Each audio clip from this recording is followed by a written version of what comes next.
welcome to you. My name's Dale and this is Dale's Addiction. It's Sunday morning. I was just getting ready for the day and I'm still in my pajamas. And I've been listening, I will say, to YouTube videos, as podcasts about the Dior scandal. And I found myself starting to get really frustrated. And I thought I might just hop on here and chat in draft about why that's the case. If you're not familiar, in this little neck of the YouTube interwebs, the luxury community, we've all been talking about the allegations around a subcontractor to Dior in Italy with abhorrent workplace conditions, how they're treating their workforce, which we understand may be Chinese immigrants, the conditions with which they're working, what they're getting paid, their hygiene, their workplace health and safety. But most of all, we have been horrified by the fact that it costs $57 to make a Dior book tote, allegedly, and yet we're paying upwards of, $2,000-3,000 Australian dollars for the privilege of owning one of these handmade masterpieces from cultured artisans of, the back blocks of Italian countryside ateliers. And I laugh because of how ridiculous that sounds when you put it into one sentence. We're outraged that people making things that we covet and spend a fortune on are not being taken care of. For things that for most people should be an occasional purchase, right?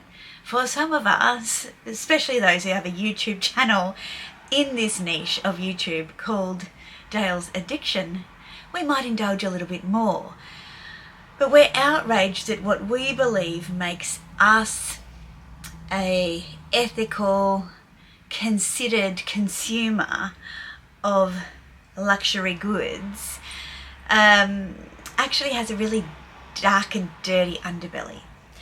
And the reason that I'm frustrated with these conversations is not because I think people deserve to be treated poorly. I absolutely do not. And am I surprised? No.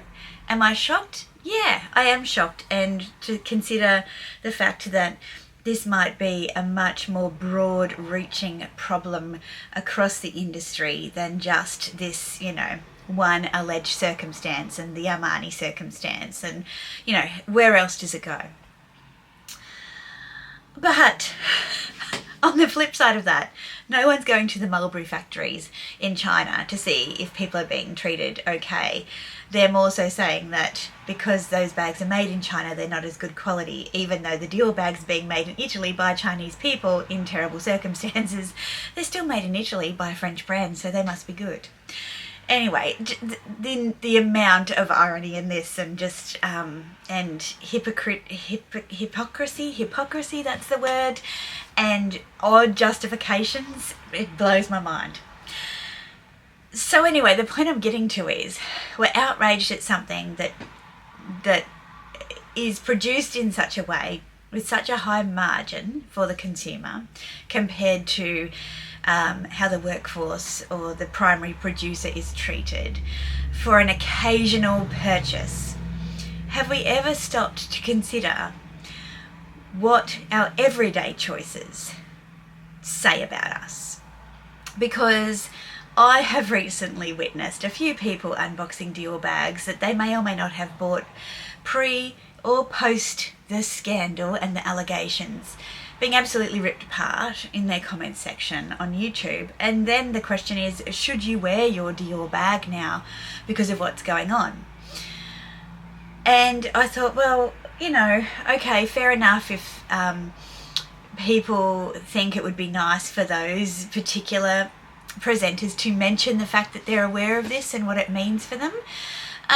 But if you've already bought something, what does that mean about whether or not you can keep wearing it and what it says about you and your ethics as a person?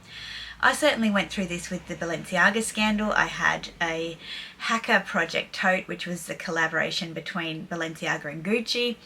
And I kept wearing it for a little bit, and then I stopped wearing it because I thought, oh, I don't really feel comfortable wearing it. Connor's had that bag for almost a year and he just sold it. And I think that's consistent with Balenciaga kind of dusting themselves off and getting up and, you know, going, yeah, what drama happens all the time. But what I'm saying there is I can empathise with people who have bought things. There are absolute Dior addicts out there going, what does this say about me now? Can I not wear my pieces because I seem like an inconsiderate, unethical luxury douchebag? Or does it matter that I bought them assuming that things were better? And I think everyone can make that decision for themselves, and I don't think it's for us to tell them what it means about their choices until we have a little look in the mirror. So some things I thought would be worthwhile considering that are everyday purchases, that if we really want to go pointing fingers at people about ethical conduct for purchases that are made very, very occasionally, perhaps we need to have a look in the mirror about purchases we might make on the daily and how we justify making those purchases knowing that the conditions with which the people who made the product or provided the services were not fantastic, but it was a means of survival, so we did it anyway. And I'm just wanting to put it out there as something for us to think about before we start pointing fingers. So one thing I wanted to raise was our food. Now, I've just been listening to this Ozempic debate with Mayim Balak and Yohani, what's his name? Where's the channel? Let me find it. Johan Hari, and he wrote the book The Magic Pill about Ozempic, and they're talking about how for really obese people managing diseases that affect their mortality, it's wonderful and it's great. For people who are taking it potentially because they're already a regular size but they want to be thin, or people who are thin who want to be ultra thin, it has an adverse impact after time, and how that's not great. It's also causing price increases for the people who actually need it for their health. And I guess there was just a question about that which kind of drew into my notes on this topic, which was, okay, so we take something that makes us feel good about ourselves, but it impacts on the availability of that drug for people who need it to stay alive.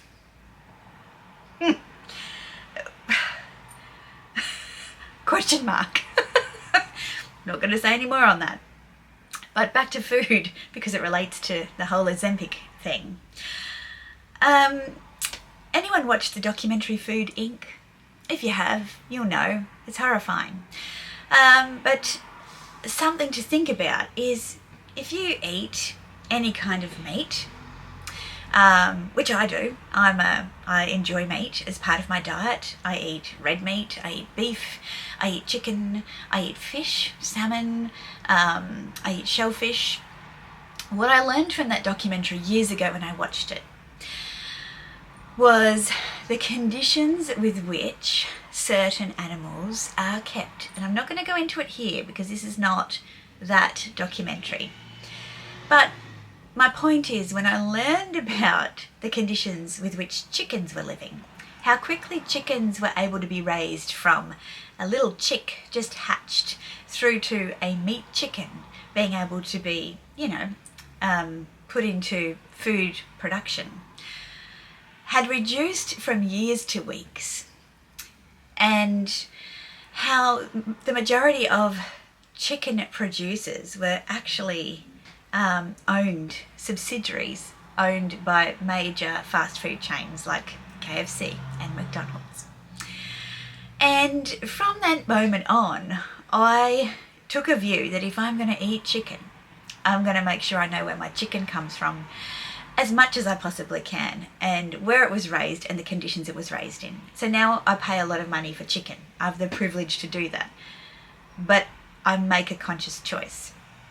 When my husband goes to buy chicken, he doesn't think about that necessarily. He thinks about how it looks. Does it look good? Is it the right size? What's the price in comparison to the other products? And constantly, like, that is his choice, and I don't berate him for that, but I do share with him why I buy what I buy. With red meat, same thing. You've got your grain-fed, you've got your grass-fed, you've got your organic meat, you know, you've got your farmed meat, farmed organic, blah, blah, blah. How do you sort through that every day when you're doing your groceries? How do you decide what you buy? Let's talk about fish. Well, you think fish just swims around in the ocean. Well, it doesn't. Most salmon is farmed. And if you have a look at what they feed salmon, which is corn, primarily grown out of the US, yes, that's right, puppers, not good.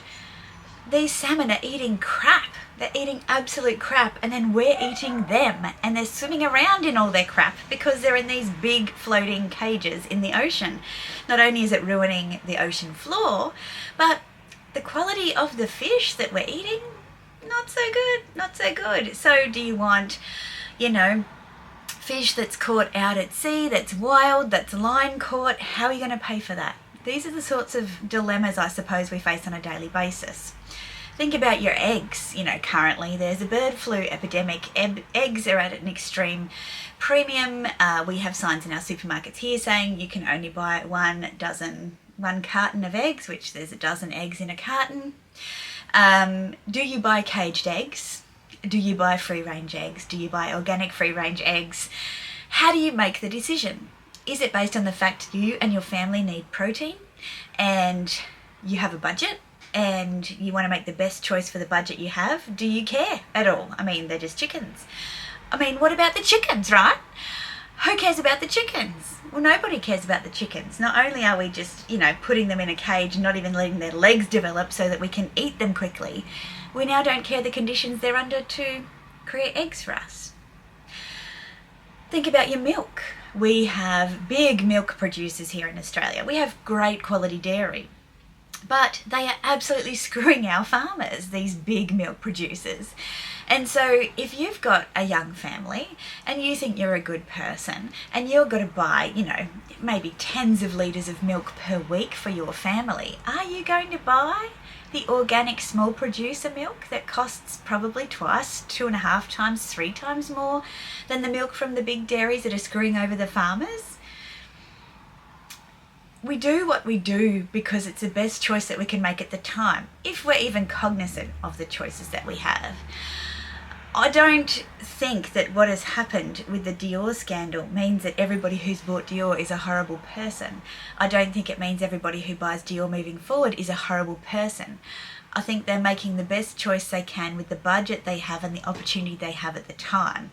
And we do it every day. And the point I want to raise is, it should be the everyday choices that we're more conscious of in terms of where we spend our money and what the ethical impact of that spend is than the occasional purchase. Notwithstanding, it's not okay. It's just we should be more conscious of the choices we make on a more regular basis than the occasional ones. Have I made that clear? Have I said that enough times in enough different ways? Then let's have a look at cultural issues. It's a big deal for Australians to go to America and work out the tipping culture because in our view, it's just pay your people a living wage. That's what we do. Give your people healthcare. That's what we do. Now, we are a young country, but we're not that much older than, you know, the United States of America. And yet we struggle with the concept that the land of opportunity doesn't take care of its weakest. That the land of opportunity encourages you to hustle to the extent that there will always be winners and losers, that there's not some common standard of living. And for us culturally, that's tough. And I look at that and how people are forced to live and the conditions that they work in and the money that they make. And I look at what we're talking about with the Dior scandal and I think, yep, I've seen documentaries of mine workers in countries in Eastern Europe compared to the mine workers here in Australia who are effectively some of our most affluent people in society. And the conditions that people work in here compared to the same industry in another part of the world, they're chalk and cheese and it is horrific. But how do countries decide where they buy their coal from, where they buy their resources from? Based on price. That's how they choose. And that is something that Australia is getting more and more wary of, because we have standards for what we pay our people, our safety conditions, and the quality of our produce. Yet we're competing in a world where those standards are, not as important to everybody. It's the bottom line that's the most important. So tell me, are you buying your energy from a renewable source or from a fossil fuel source? Do you drive a car with natural gas, with actual fuel, petrol, diesel, or are you driving an electric car? Do you make those choices every day when you fill up?